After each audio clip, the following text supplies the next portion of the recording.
Okay, so hello everyone. Sorry about the light. We are going through a storm in Romania. From time to time, my internet might drop. Welcome to this event organized by EMCC Romania in collaboration with EMCC Asia Pacific. My name is Ana Marin. I am the VP of Communication for EMCC Romania. We are happy to let you know that this is a full house event where, we had a lot of people going for the registration. Maybe some of them they weren't able to participate, and doesn't matter. We are welcoming whenever they want to join us. For all of you who are for the first time here with us in this series of events, we would like to let you know that the purpose of it is to share the strategic focus on mentoring that the EMCC Romania has in the past year and a half. We are sharing wisdom, we are searching for role models, mutual learning, and equal power partnership that value differences. Supervision with an accent on rational, with systemic and ethical awareness towards maturity. And all of this made us to look for opportunities to learn and connect with other cultures. We started from Canada in the beginning of the year with coaching an indigenous people. Then we went to Africa for Ubuntu coaching and team coaching. And now we started to explore Asian culture, expressing our gratitude for our colleagues who supported us during this journey. After last time with Jury from Japan and ethics, now we are in India and we are talking about identities. Thank you all for taking the part and taking the time to be with us today. And now I'm having the pleasure of passing the virtual stage to Julie. Thank you, Anna, and welcome everyone. This has been such a delightful collaboration we've had with Romania, and it will continue into next year in our planning. But I'd like to introduce you tonight to our EMCC India Ambassador, Shivaani Talesra, who works globally in the role of founder and chief learning architect of Eélan coaching and consulting services. Shivaani is an executive and leadership coach, a senior facilitator. She's accredited with both ICF and EMCC, and amongst all of her varied credentials and experiences, she's an NLP and MBTI master practitioner and has delivered unique learning experiences for hundreds of senior leaders through Facilitator sessions and executive and leadership coaching series. So without further ado, I will pass it over to Shivaani. Thank you. Thank you so much, Julie. Such a pleasure to be here with all of you. Once again, warm good morning, good afternoon, good evening, and namaste from India. It's a pleasure to be here and to be speaking on identities, a subject which is close to me, not only because of the series, but somewhere the journey I have led into different parts of India and abroad, so that helped. So just to give a context, we will have our, and keeping the time in mind, obviously we will have to be a little packed because we have less time and a lot to share, but we will majorly be into 4 parts of it. We will dive into a little bit of India and the dynamics of India. Then we will go into the coaching implications, how it impacts India and some of the Asian regions. We will also talk about how we can leverage culture and mythology and whatever our stories of the local geographies are into our coaching conversations rather than feeling them as a hindrance into our conversation. After that, because this is a section that will be how we can add to our coaching practice when we are meeting people across the world. Yeah. And then we will dive into identity, which is a little bit deeper subject and something for us as coaches also to work on ourselves, how we can identify ourselves and how do we identify ourselves, what do we bring into our coaching conversations, followed by some of the basic practices which I have gathered along the years in my practice, and some information otherwise. So this is how the next 60 to 70 minutes that we have in hand looks like. Any questions as of now? Anybody has, please feel free to ask. I will, in the meantime, just share my slides and we will go from there. Please let me know if you can see my screen. Now we can see the presentation. Okay, wonderful. Here it is. So thank you very much. Some of you have already put in from where you are joining, and it's beautiful. In case if you have any sense right now, what is something that you are carrying with you, something about yourself, feel free to share in the chat, and we will try and use that during the session. We will have some reflective questions along the way and some activities, and I will really invite all of your voice here. Okay. So without any further ado, let's get into and dive a little bit about, we have set the context of EMCC. We know it is a beautiful, well spread, more than 20 countries. And I'm highlighting some of the values of EMCC that we live into the coaching and the mentoring community that we are in, and how important is its alignment with the series that we are right now doing. Big thanks to Romania and everybody who is curating these beautiful series. So some of the values that is into the parenting spirit, the introduction of self and reflective practice that is very close to EMCC, the cultural diversity, and something which is close to you because it's a bottom-up model that EMCC uses, and that is where different voices all around the regions become part of our EMCC culture. So we will try and touch base on some of these values today. Yeah. At any point in time, if you have any question, please feel to put it in the chat and somebody from the team will give me a heads up as I am not able to see that. Okay, let's dive into a little bit and a glance into India. Welcome there. So I will be starting by the way, just another thing, there will be certain terms which will be either in Hindi, which is the language we use a lot in India as a nationality, or a word here and there in Sanskrit, which is also one of the very, very ancient languages that we have adopted and that we live in. So feel free, and I will be converting it into English, so connect with the meaning there. And if you have any questions, please feel free to ask. So I'm just starting with one of the very famous shlokas in Sanskrit in India, which says, Ayam Nijparo Veti Ganan Lagu Chetna Uddha Chetana tu Vasudeva Kutumtaya, which basically means, this is mine, this is his, says the small-minded. The wise believe that the entire world is a family. And this is how India has been. Vasudeva Kutumtaya is the word in Sanskrit that we talk here, and we say the entire world is one family. We all are energetically connected to each other. And here is the welcome to a country with 1.4 billion souls, 22 states, 122 languages, and much more to dive in. So let's see what I can try and share with you. There is a small picture on the screen in front of you right now. And in the center, there is a flag with some of the symbols. And these are religious symbols. So I'm not sure if you can recognize them. If you can, feel free to share in the chat. But one of the reasons I have used this, because religion is an important part in our country. And although I have taken just the key ones, because it is not absolutely possible for me to take all, so these are the ones. And why I'm expressing this is every conversation that we will have, you will see how it is connecting to our conversations in the coaching world. Yeah. So here are some beautiful pictures which basically describe some of the key places in all of these different religions.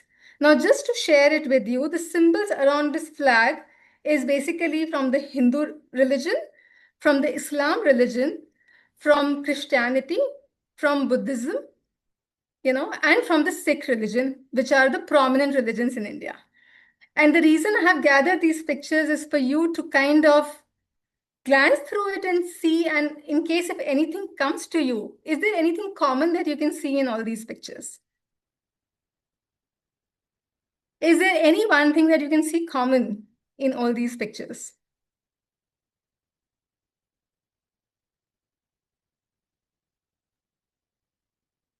Colors, Yes.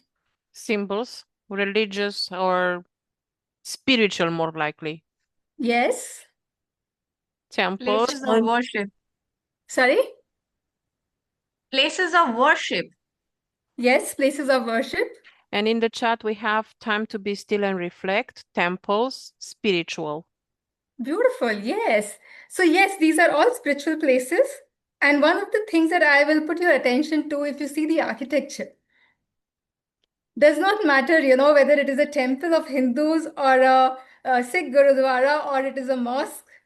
There is a kind of a architectural work. There is some deep carving work that is all part of the complete ecosystem that has been made. The structures might be different, but there is a lot of depth in the structures that the way they are made. Yeah. And it is very beautiful the way all religions come together in this country. We all pray in a certain way, but there are certain things which are very common in all the cultures.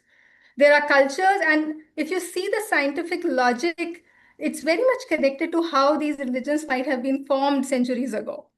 In most of the temples and gurudwaras and masjid, when we go, we leave our footwears outside.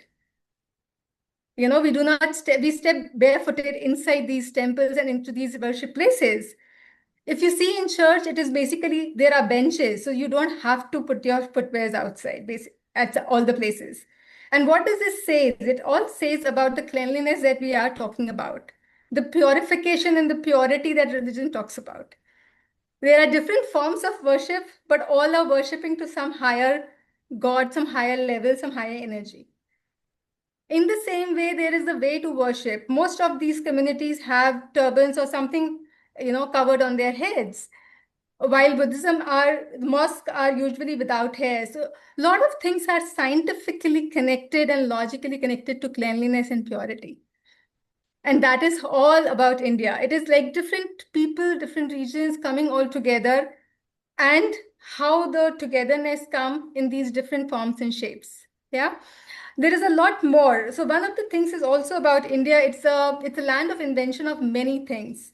I will not go into too much of details, but whether it be medicine of Ayurveda, whether it be performing arts, or whether it be the invention of plastic surgery or the numbers, in mathematics, even the game chess was invented in India.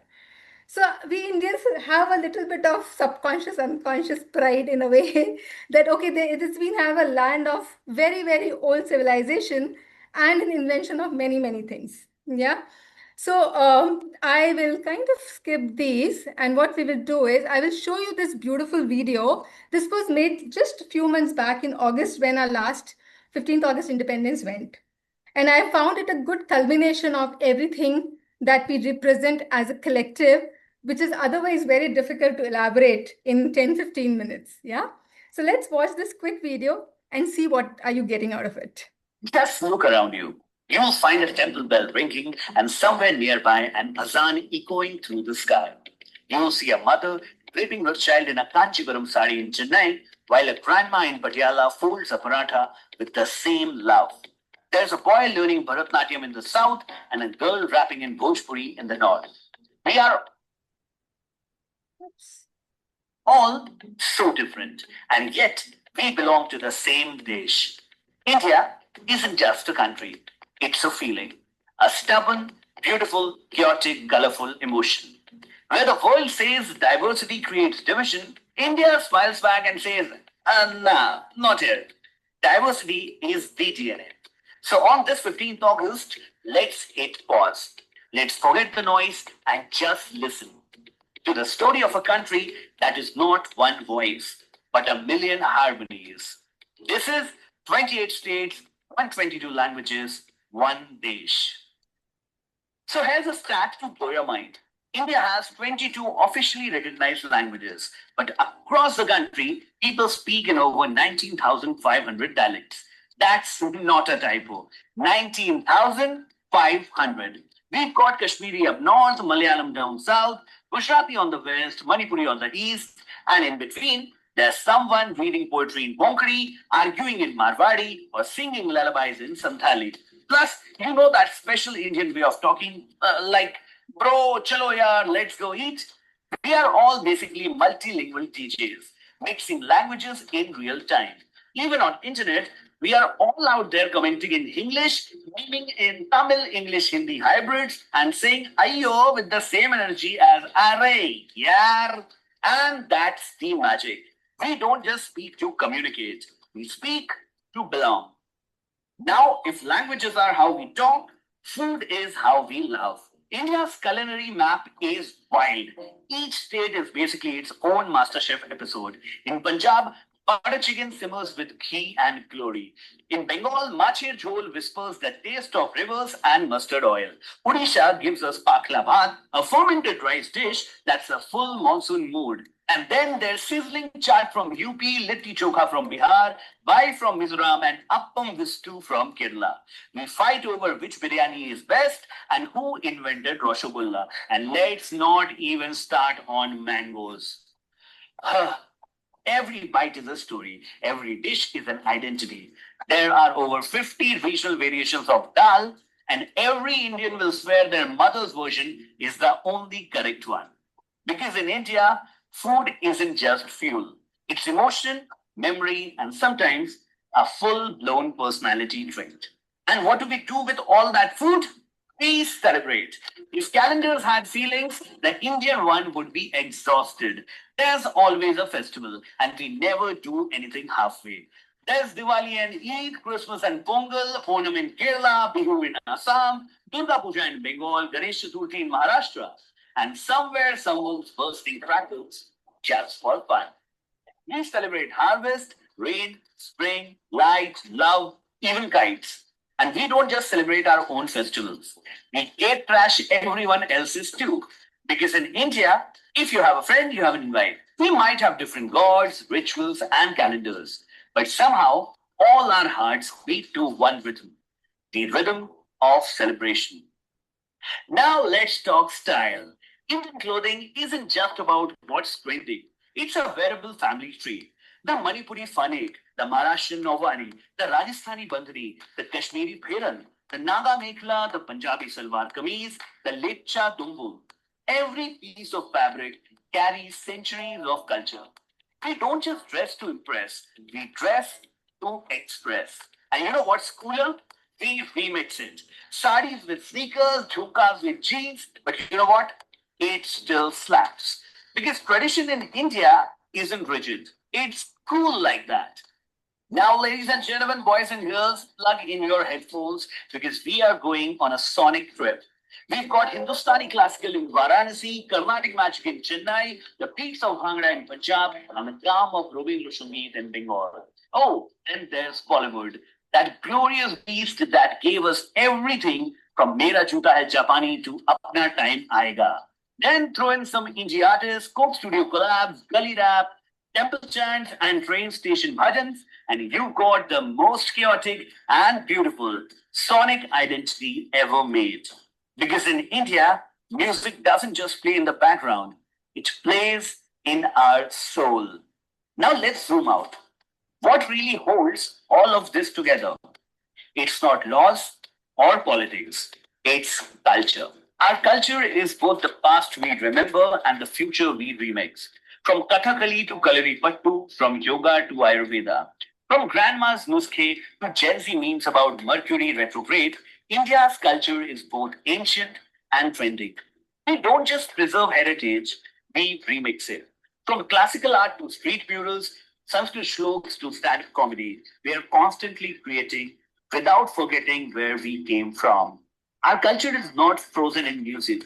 It's alive, breathing, doodling on auto rickshaw backs, vibing on stage, cooking in kitchens, chanting in temples. But you know what's the most beautiful part of India? We may argue over whose biryani is better or which city has the worst traffic, but when India wins, we all win. From cricket fields to space orbits, Oscars to Nobel Prizes, every triumph feels personal, like a family member made it big. From midnight on August 15, 1947 to Chandrayaan touching the moon, from Kapil lifting the 83 World Cup to Dhoni sealing it in 2011, from Abhinav Bindra's Olympic gold to Mary Com's fearless punches, from Neeraj Chopra's javelin to our collective goosebumps, from Mother India and Lagan at the Oscars to Natu Natu making the world dance. Every time the tricolor flies high, whether on a medal, a moon, or a movie poster, it lifts 1.4 billion hearts with it. Because when India wins, we all win. No subtitles needed. So, what is India? Not a melting pot. It's a thali. A bit of spice here, a sweet over there, some crunch, some calm, and yes, a lot of flavor. You don't need to be the same to belong. In India, you just need to show up with your language, food, music, or weird WhatsApp forwards, and somehow you fit right in. So this Independence Day, remember, we are not perfect. We argue, we overthink, we overeat, but we also love, laugh, hustle, and celebrate together. And that's what makes us Indian. Okay. So that was quite a bit to take in. Any thoughts, any expressions that are coming from the viewers here? I know this was, sorry. Thanks for sharing that, Shivaani. It was beautiful, actually. And I think it's something that the whole world could do with looking at right now, because we're seeing such division. And actually, what I really appreciated in that is the pointing out of the harmony that can come with difference. Yes, thank you so much. Yes, I really struggled when I was putting together how to put so many things, and I found this as the best way. So thank you so much. And as we move forward, obviously I will, just a second, share the screen again. So we will dive into a little bit more, and now collecting all of this, let's see, and the question here comes it, when we are coaching, what makes coaching universal and what makes it uniquely cultural? That is the question I will invite you all to think of. It is a profession that we are in, that we coach people all across the world. But yet there is something unique about the culture that every coachee and we as coaches bring in. Yeah. So let's try and see what comes to you. If you have any reflections, feel free to share in the chat. And I will share again, and we will dive into some of the coaching implications that comes with culture. Okay. So here it is. 1 second. Yep. Let's skip this. So let's talk about, since we're talking about India, and that question is for all of you, right? And I will keep inviting you to reflect along with me. What makes coaching universal and what makes it uniquely cultural? So in India, what makes leadership coaching, and I'm talking of leadership, it can be all varieties because I mainly work in leadership. It's a bit different because its emphasis on culture-specific needs, a more indirect approach to expressing ambitions, and a historical perspective of coaching as a sign that might sometimes come as, oh, do I need coaching because something is not okay? Although coaching is for everybody. It is not just for, but that nuanced thought or the subconscious thought might come in. So one of the key differences is, while we talk of transformational leadership and transformational coaching a lot in the West, and all around in our coaching and mentoring community, in India, the nurture and task leadership approach is something that slightly fits more through my experience and goes a little bit better into the conversation. And why it happens is because it balances both the openness, the equality that we have, yet keeping the focus on not being too authoritative, somewhere in between the two. That is how, and let me know if other Asian countries can relate to this, yeah? So some of the coaching implications that I find interesting through cultural differences, especially in India and Asian parts of the world, from relationship of equals to respectful guidance, although we are coach and we don't guide, but sometimes presenting a story An example helps. And it opens up our coaching audience in this part of the world. Although they might have this expectation that you will tell something, which we try not to. And in coaching, in mentoring, yes, when we are in the mentor hat, we can, but in coaching, we don't, right? But that is what is important. Another important is the trust through personal connection. That trust is extremely important, and it is not just about confidentiality. It goes a little bit more. The person needs to know you a little bit more as a person, and that is where some of the story and sharing will not be a problem in this part of the world, because that trust will be formed very nicely. Another important point here is collectivism versus individualism. Asian cultures, including India, focus on collective achievements. As you saw in the video also, as you saw in the achievements, whether it was sports or everything, there is a sense, if we are too much of individualist, it might sound like a little bit of, I'm too self-centered kind of a tone. So a little bit of collectivism is important, and that being said, somebody might not express straightforwardly in the beginning, what are my ambitions? Or this is what I want straightforwardly. They might talk into a second indirect language. Yeah. So how as coaches can we catch on that? And that is where communication styles becomes very important.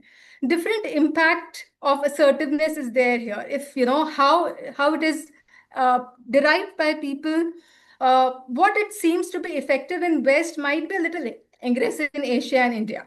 So if you're being too assertive and too straightforward, it might not land well, especially in organizations. And one of the things that I have noticed in my coaching is all these senior leaders working from India or reporting into different managers across the world.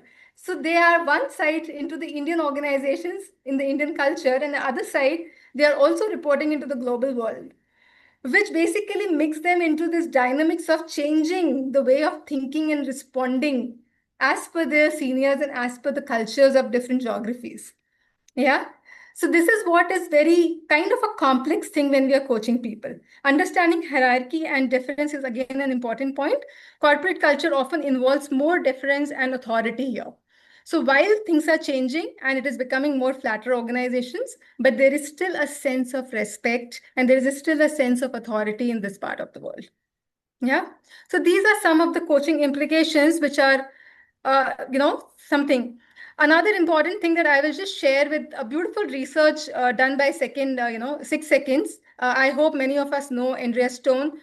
She has worked closely into this research, which basically shows there are 3 pursuits on which this research have done: knowing yourself, choose yourself, and give yourself.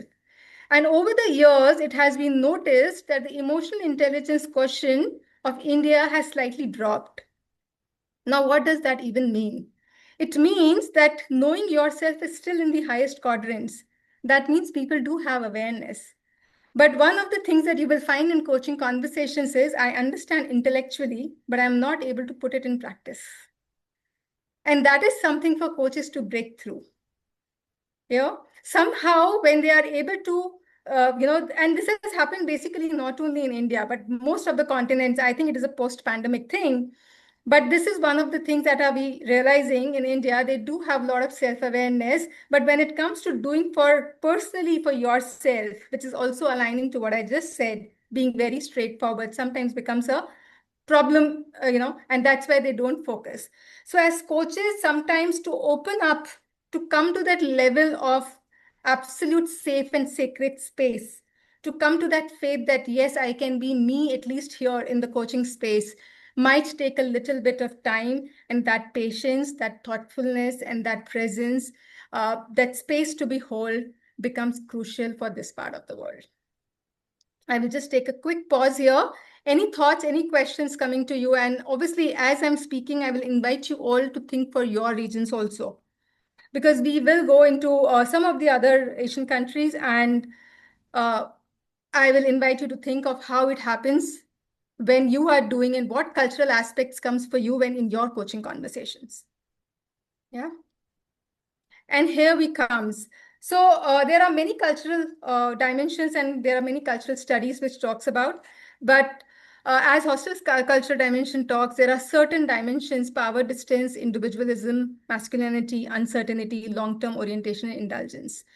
And this is just a quick graph to show you how these dimensions differ in different parts of India.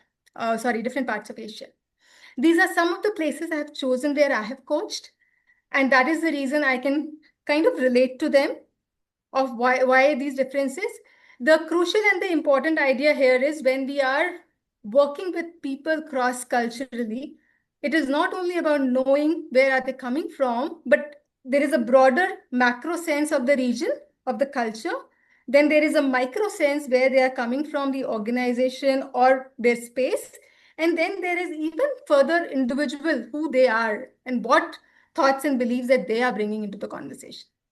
And sometimes these studies, these insights really help us to prepare of how can we have these conversations more openly, more authentically, while keeping ourselves also insane into those conversations. So a very direct approach of straightforward coaching might not be the only way of working in Asia, and I will give you some examples, 2 or 3, and then I will invite you, you can think of yourself how it relates to you. Example, in India, if there is a higher power distance, coach is like a wise guide. Now, what does it mean? It does not mean that you have started instructing everything ABCD. But the conversation is such that you invite them into a space by maybe giving an example, maybe giving a small story, something that helps them to see, oh, I can also articulate in this way. In the same way, Australia has very different, like coach as a equal partner, because the culture is different. The culture is more open. You can have that open conversations and you can straightforwardly ask. So which is very, very different. So these are some of the countries that I have looked upon, and there are different tools and different research that talks of how these dynamics can change for different regions and how contrast that shapes coaching can be best received by people. Any thoughts, any questions at this point in time? I'm more of a facilitator, so I like some responses during the conversations, and that is just me. So it's absolutely okay if not. But what is coming up? Yeah. There was one question at the moment when the movie was playing about. Can you also speak about caste a little? Does this relate to purity that you just mentioned during the short movie? And then there are some requests about sharing the video because they have people who are traveling to India and they want to share it with them. And also the socioeconomic dimension is very important in every country, not to be missed. And I am interested to know more about Wise Guide in the chat. Beautiful. So thank you so much, Anna. There are 2-3 aspects that I have heard. Video, yes, I will share with anybody. It's available on, it's an open, forum. When it comes to the caste and the religion part of it, there was a very small snippet in the video, and obviously we can go and elaborate and talk a lot. One of the important part in India is because there are so many religions and sub-religions, basically, that the day-to-day living of any human being is a little different because the practices are different. And does not matter if they are a big leader in any corporate and they are working in multinationals. The roots are still there, whether it be the culture of praying, whether it be the culture of there is a particular ritual that they follow. And how does they dive into their mental systems, their belief systems? How do they approach things? So one of the things that probably we will see in the further slides is also how do they see any particular success? What is their definition of it? And we will talk a little bit more about it. So each religion, and I personally, this is how I do, and I will just place it here, take it if it is useful for you all. When we are having an initial conversation and the chemistry session that we call with the coachee, the opening conversation, whether it is coaching, mentoring, or supervision, some of these aspects are beautiful to invite and ask for. Obviously, if they are comfortable with, but how can you, and you can do that not with direct questions in terms of what is your caste or what is your religion or how many people are in the family, but sometimes it can be indirect questions. There can be beautiful ways of metaphorically using certain statements to ask them. And this basically helps us to see what mindset are they coming from? How much is their exposure? Are they okay to work on themselves from the perspective of the external exposure that they are day-to-day working in, which is the global environment? Or is there a huge percentage which is influenced by the local family and the deep-rooted roots of the place that they come from? Also, most of the leaders in mid-40s in this part of the world, as a cultural thing, most of the people are still living with parents or close to parents.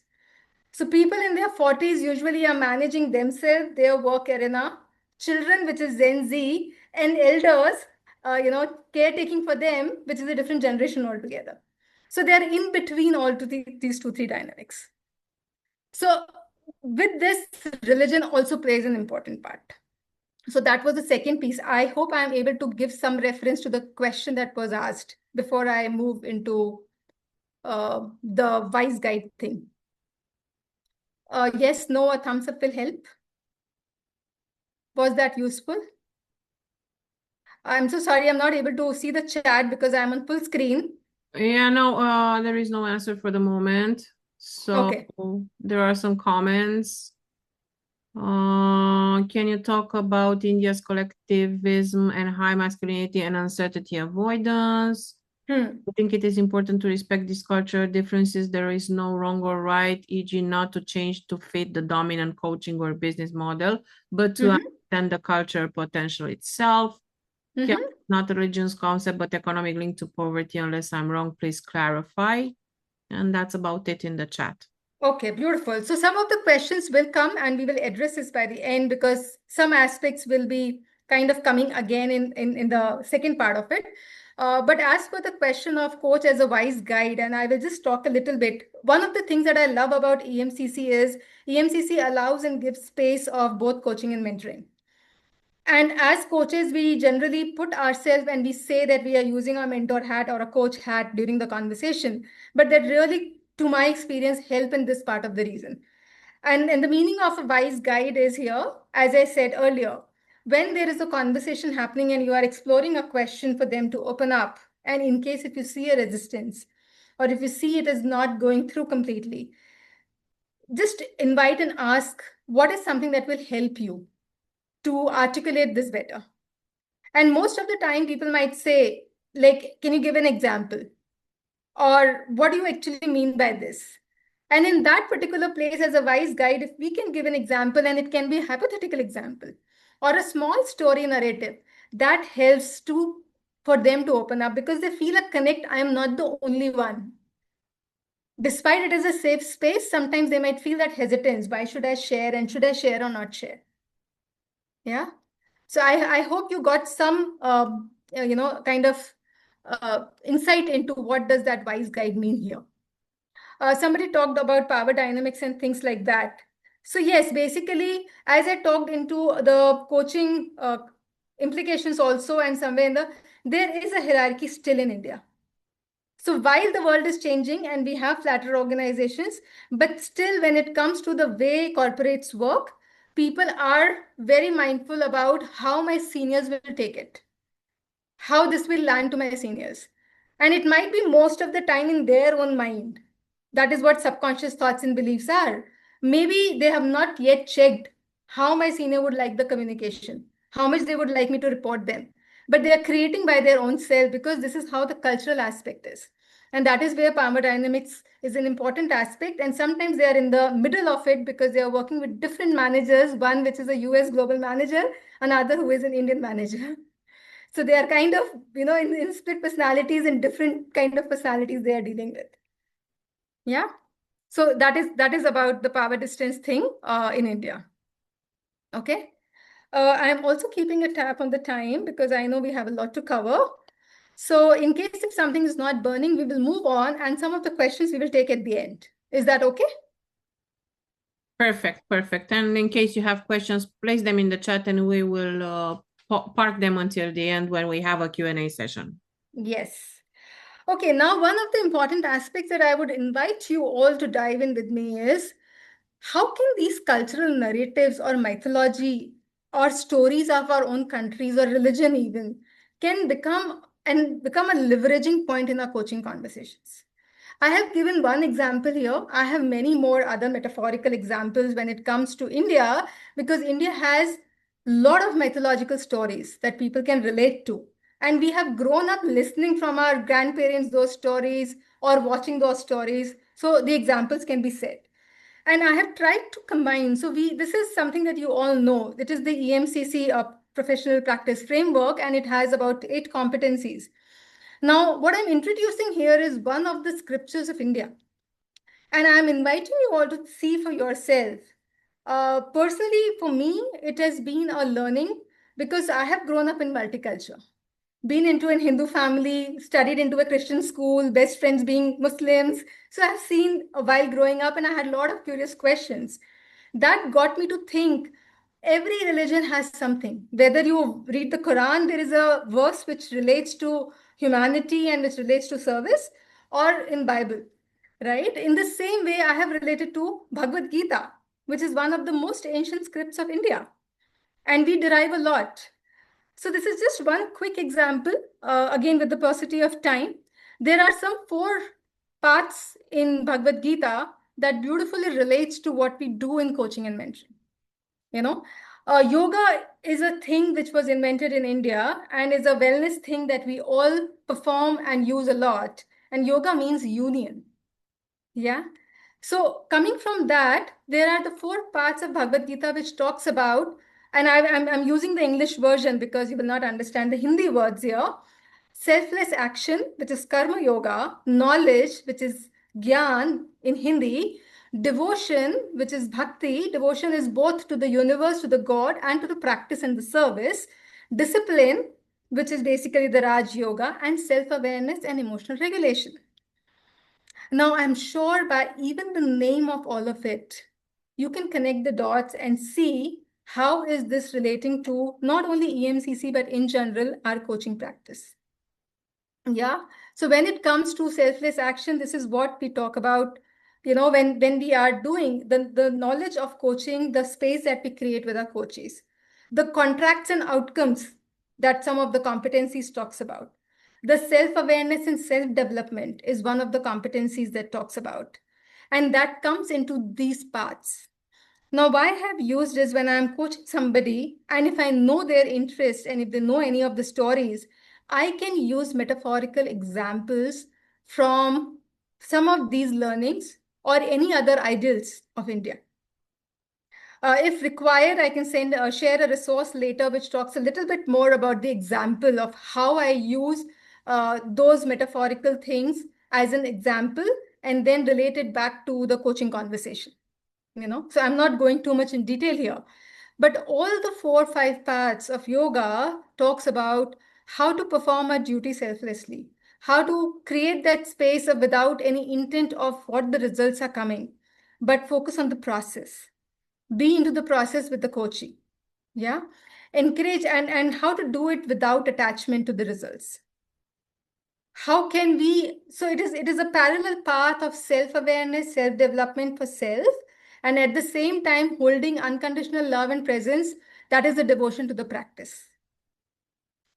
So each of these practices here, like the first one, selfless action, talks about performance one's best at every daily task and being mindful of the practice.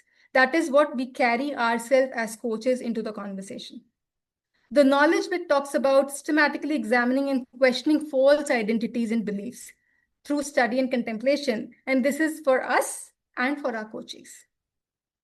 Are we carrying any beliefs which are coming, hindering into our conversation? Or is there anything that they are bringing which is basically stopping them to unfold what really has the potential that they hold?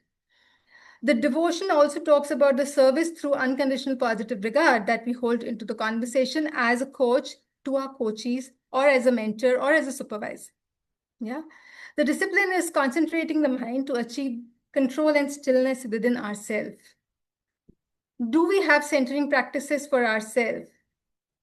So enabling insights and learning, which is one of the competencies of EMCC, it comes from the place when we are able to hold that centeredness for ourselves, which allows us to flow into the conversation, to bring those insights and learnings, which becomes the aha moments of our coaches, because they discover something about themselves that they had not discovered earlier.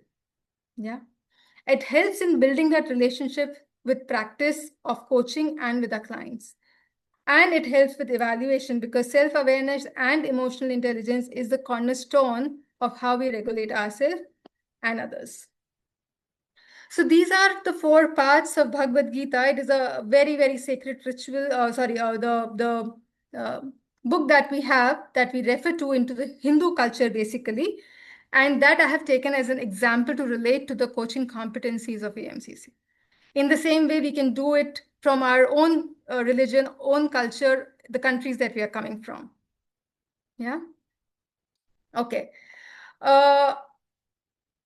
Now we will go into, but before we go into and dive into some reflection for ourselves, let me stop sharing just for a second so that I know that you all are here. Any top of the thing questions? And I know there are certain questions that I will ask at the end, but anything that stood out for you or anything that probably made you curious with everything that I spoke about? Is it relatable? Okay, Craig has asked for the slide. Socioeconomic dimensions is very important in every country, not to be missed. Absolutely. Socioeconomic dynamics are very, very important. And as the country is growing and most of our cultural practices are weaved into it, despite that we are becoming global and modern, as you even saw in that video, we mix it up things, but still deep-rooted belief systems and thoughts comes from the rooted family and where we are coming from, the cultures that we are coming from. Interested to know more about the wise guide. I think it is important to respect these cultural differences. There is no right or wrong. Yes, absolutely not. So one thing which I personally believe, and this is because it took me a while to find my space into this country because of my curious nature. I had a lot of questions growing up. Why this has to be this way? Why this has to be that way? Why can't we pray in a certain way? Things like that. And I realized later that everything basically leads to the higher dimension in the same manner. Just the paths are different, languages are different, the practices are different. Yeah. So this is very beautifully said. Every culture and religion has it. Caste is not a religion concept, but economic linked to poverty, unless I'm wrong. No, Edina, I am a little confused with this. Caste is basically religion, Hindu, Islam, Christianity, Buddhism, Sikhism, these are religions, right? And within them, there are a lot of subsections. So basically within Hinduism, I have been grown up in a family which practices Jainism actually. In the same way, some might practice anything else. So caste system, religion is the bigger, broader order, but then there are some subcaste into it. So it is not actually linked to poverty at all, to my knowledge. It has nothing to do with our status. We all are humans, does not matter whether we are rich, poor, coming from a language of low dimension, because in India, English and the schools that we studied in English and the education was also not a very common thing in tradition. Many people used to learn and educate into Hindi language, into the local, right? But that does not mean that they have not become great people. They have become inventors and they have later gone and studied English at some part. So yes, it is nothing to do with poverty. I think it is just about the subcaste system into the religion, and there are too many about India. In the slide, there was a map which I actually did not show because it has all those different dimensions of different religions and caste.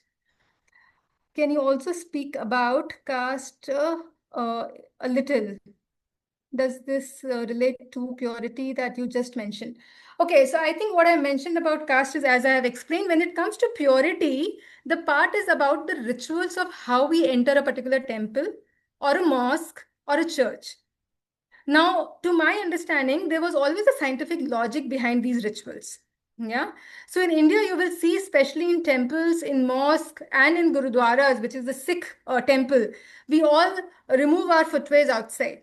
People go barefooted.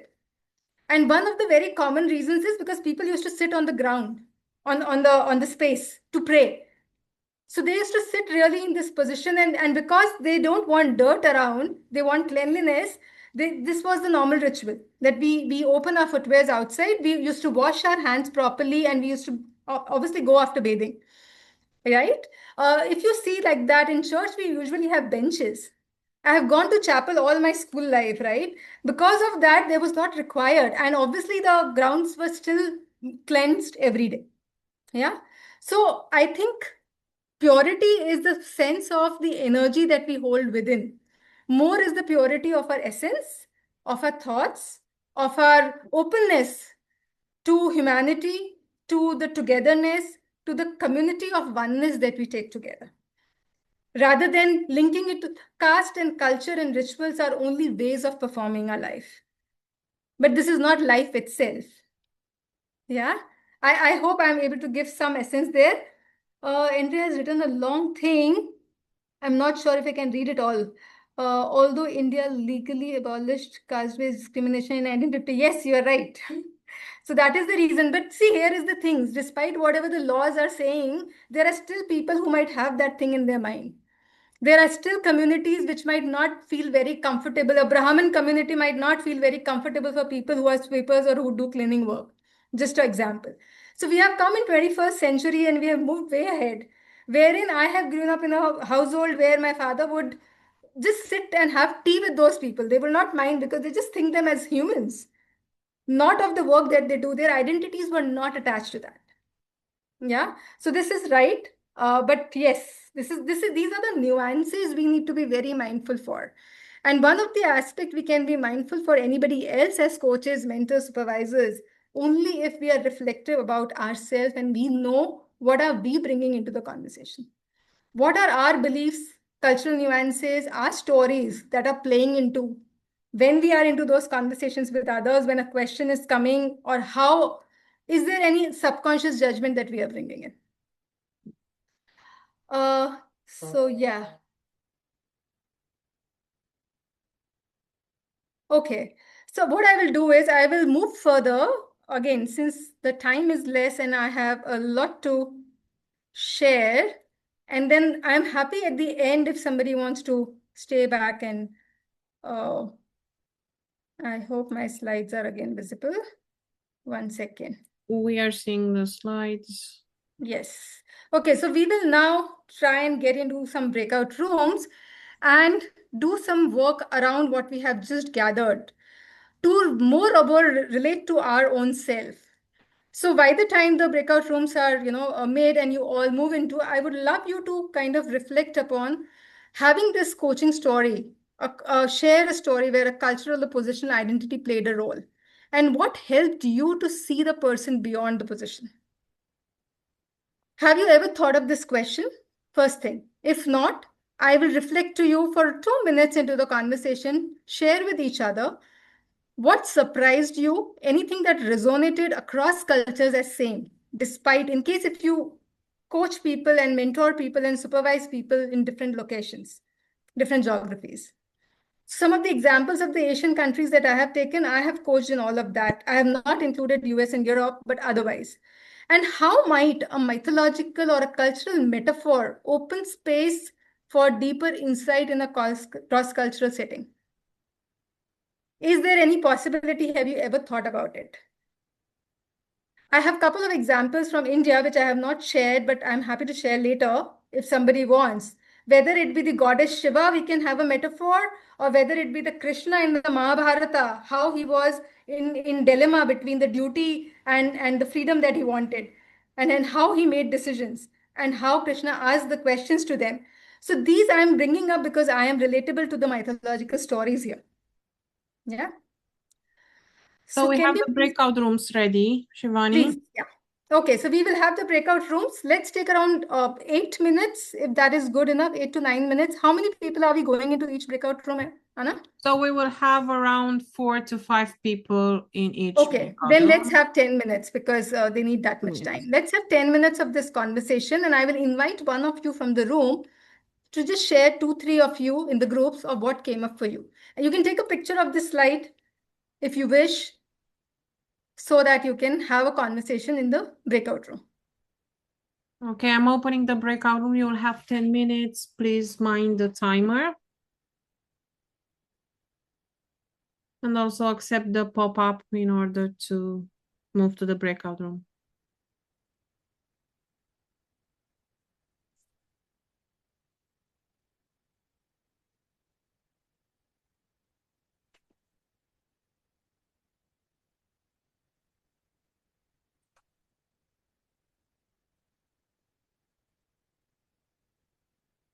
Adina, please accept the pop-up because otherwise I cannot move you.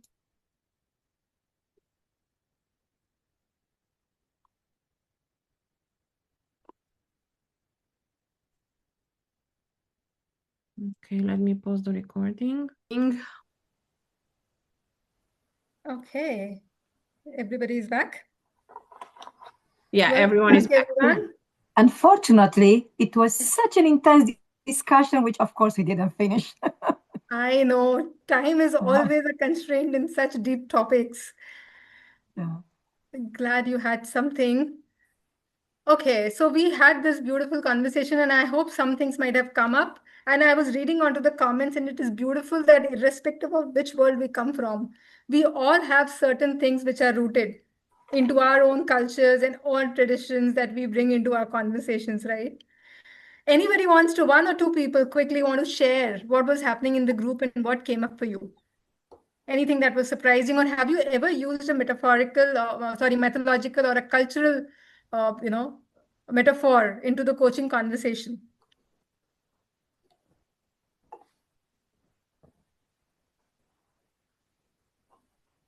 Anybody? Anybody wants to share?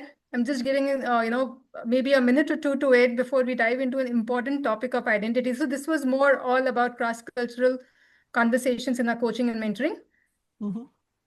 And we will... I have shared more about Joseph Campbell's The Hero's Journey as a way of helping people, that there are lots of steps ahead and then there are lots of gains, but you have to keep going. Yeah, beautiful. Yes. I mean, that is also a very, very beautiful read, I would say. Yes. Anybody else? Just curious, as a thumbs up, has this conversation when it comes to using culture and mythology into conversations, is it new, or have you ever used it in the past in your professions? Whatever the profession may be. We all come from... Yes, no? Yeah, I can first of all, in our group, I was with Menaka in the group. I'm not sure if Menaka, I'm spelling correctly your name. Apologize if not. So as she has courageously sharing from her experiences, actually exactly intercultural, multicultural experience where involved Indian culture. And of course, there were many more things to speak on that and possibly inspire Menaka in approaching that situation. What it comes out is that there is not one rule fits all situation. And especially when you're coming from different cultures and working together, it's somewhere in the middle. It's not only that's who I am as a coach, as a mentor, as an experience, and I expect you to understand and to take it over and to fully respect and apply. It's about as well going there and meeting them and knowing them, and especially as a manager, knowing your people and adapting to your people, and as a coach as well, understanding the culture. Because you see, I do in my profession see the person beyond the position. Nevertheless, as a mentor or as a coach, you need to consider the position and to respect that. Absolutely. It's not about your experience, because the person in front of you comes with a ton of experience. And you need to respect that and address it. And beautiful. So I think gain credibility actually with that. Yeah. Thank you so much for sharing that. This is absolutely what we are diving it into. So right now we were talking of how we are using culture into our coaching conversations. And one of the things that we are now diving into, what exactly you shared in terms of how our own identities, are playing a role. And that is where we move into the identity part of it, because as coaches, one second. As coaches and as mentors, it is not about the other person's all the attachments that we are bringing in. So in the beginning, I had asked you in case if you want to share something about you. And for a second, I would invite you to think, in case if you had to give away with your surnames, and if you have to introduce yourself to somebody without any occupation, without any cultural nuances, without my religion, my ethnicity, or what I do, how would you define yourself? How would you introduce yourself? And that is basically is going beyond the identity. So identity is nothing but distinguishing character of personality of an individual, our individuality. But the beautiful thing that I learned in one of the papers was Marcus and Kitteman landmark research culture says an experience which is socio-culturally patterned and the self reflects the individual's engagement with the world, which is the source of this patterning. So what it means is there is an interdependency and interconnectedness. That's what we bring as an individual to the society, to the culture, and what culture is bringing to us. It is described as a cycle of mutual constitution. And as coaches, I will really invite you all, whether now because we have not too much of time or later, to reflect on this aspect. What do we do to go beyond the attachments and the identities that we might carry into our conversations? Exactly what was being shared right now. We see the person, not their titles in front of them. They come with everybody who has been on the planet with 30, 40 years have come with a lot of richness and experience. How are we exploring that, right? There is a small, very, very basic, and this is my way of doing it, and you can create your own. So it is not about emphasizing how to do it. It is more about an invitation. It is always about being and becoming the self-reflection and the contextual adaptation. For years of my own self-practice, and I do a lot of different things for self-reflection, which has helped me to move from a place of fixed identities and fixed thoughts and belief system to the more fluid one. To understand who am I, not as the perspective of all the labels that come, but beyond that. And I'm inviting all of you to think how to awaken that self beyond identity. It's a everyday practice rather than fixed destination. Identity is seen as a continuous process of being who you are now and becoming who you are growing into, which is an ongoing, consistent practice.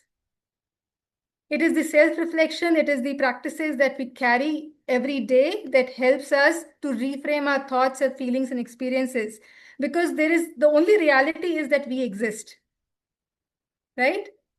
Rest is basically all contextual. It is the meaning that we give to the situation. Otherwise, nothing is anything instead of us if we are not giving them a meaning. So that is the concept of identity. That is what, and when we are coaching, mentoring, supervising anyone, how we are preparing ourselves to go into that space with an open mind, with a practice which helps us to go beyond identities, to see what the person is coming, to meet the person where they are. Yeah, I will just share a few of the practices that I particularly use, but the invitation is for you, and I'm sure you already might be doing. If we had time, we would have exchanged those notes of what can you create if you are not doing it. Yeah. So for me, practice energy, awakening the self beyond identities is the core of the work that I do, is the core of my company's name also, which is basically energy plus momentum.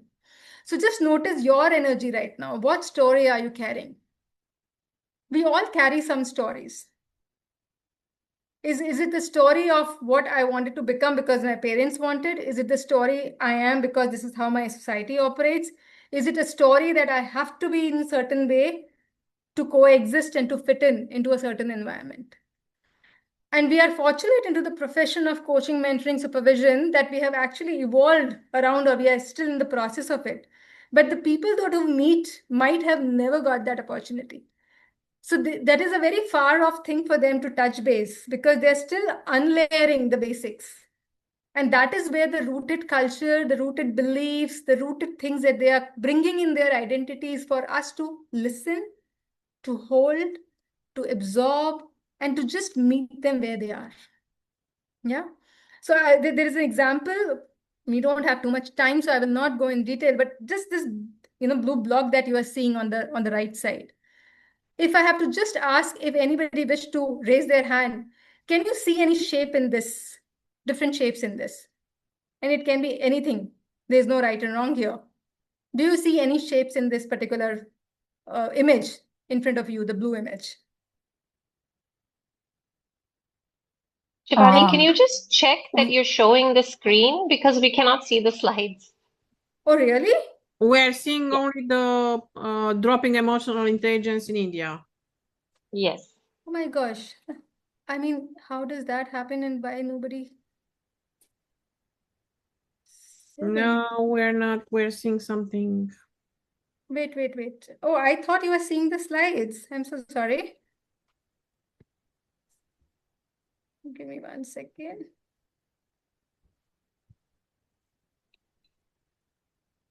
Oh, so Jill, she was talking about the slides now. Sorry, Jill. No worries. Yeah, I mean, anyway, see, this is the thing. When the screen is full screen, I'm not able to see the chat or anything else here. Are you able to see the slides now?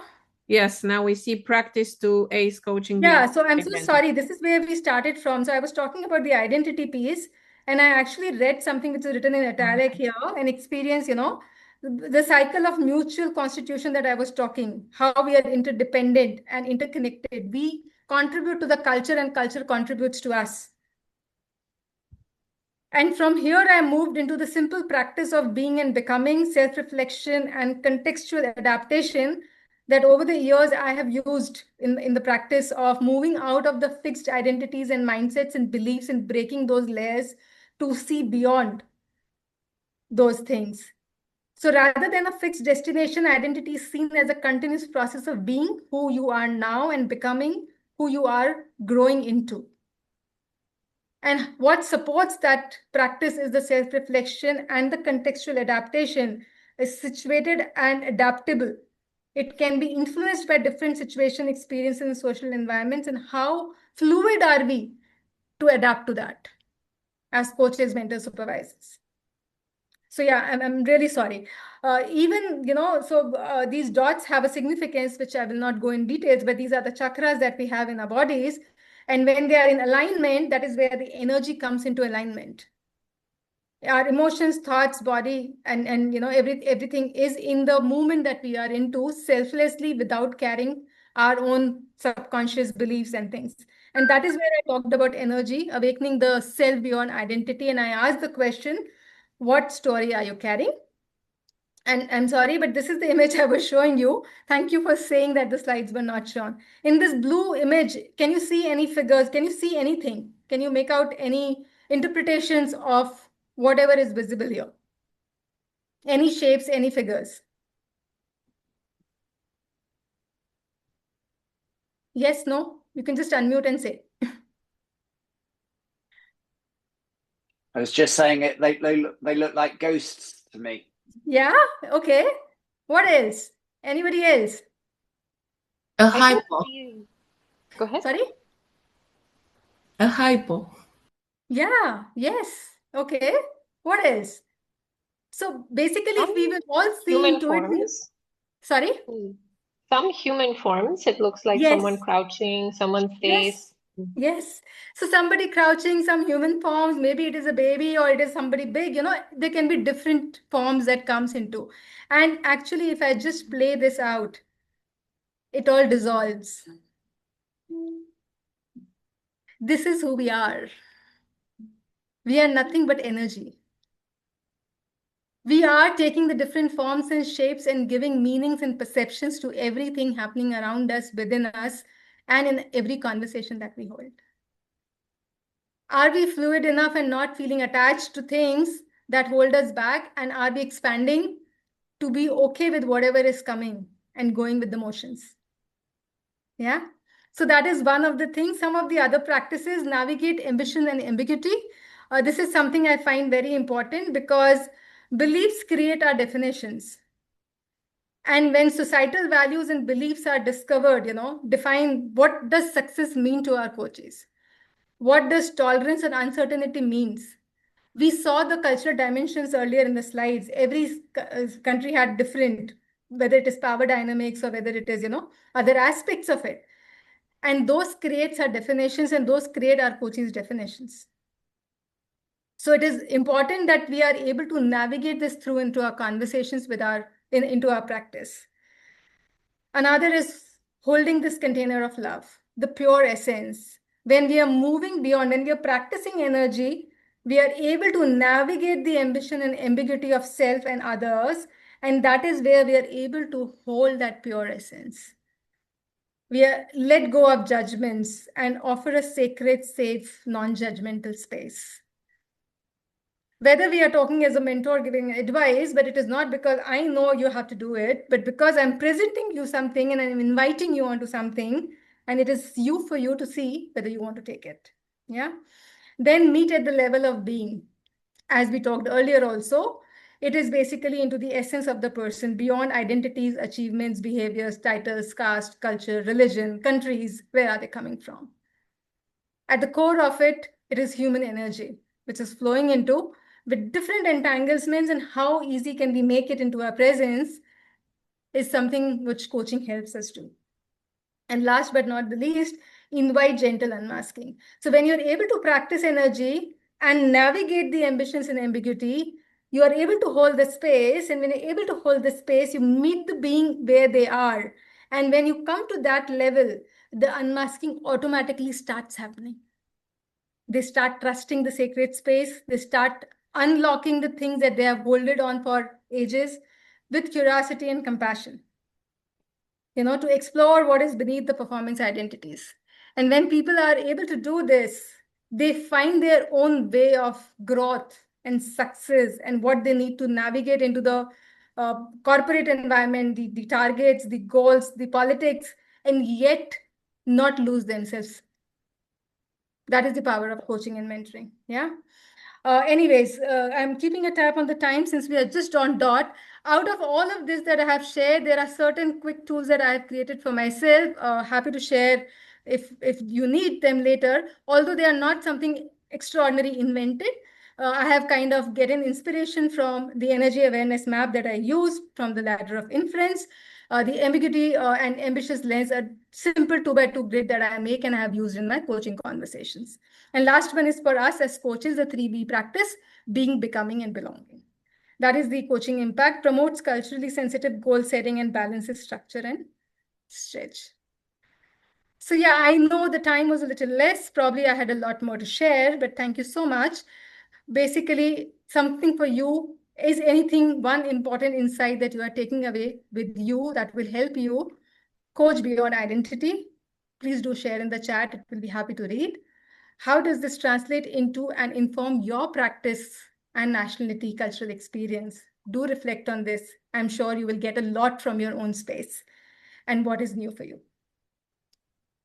So if you feel, please share these in the chat. Last but not the least, when we coach beyond identity, we don't erase culture, we expand our consciousness. This is where I end the conversation right on dot, in fact, 2 minutes late. Thank you so very much, everyone, for patiently being there, for listening. Oh, 1 second. Okay, thank you, everyone. You will have an email soon from us. By then, please connect with Shivaani on LinkedIn. Follow EMCC Romania and EMCC Asia Pacific on LinkedIn, where you can see all the events that we are preparing for you in the future. And thank you, Shivaani, for your presence. Thank you, Julie, for making this happen. And thank you, Vlad, for having this brilliant idea of bringing culture together under these events. Have a beautiful day, and wherever you are, enjoy the conversations. Thanks, you everyone. so very much. Thank you very much Thank for you. your presence. Thank you for your time. everything. Bye. Thank you. Bye. Bye.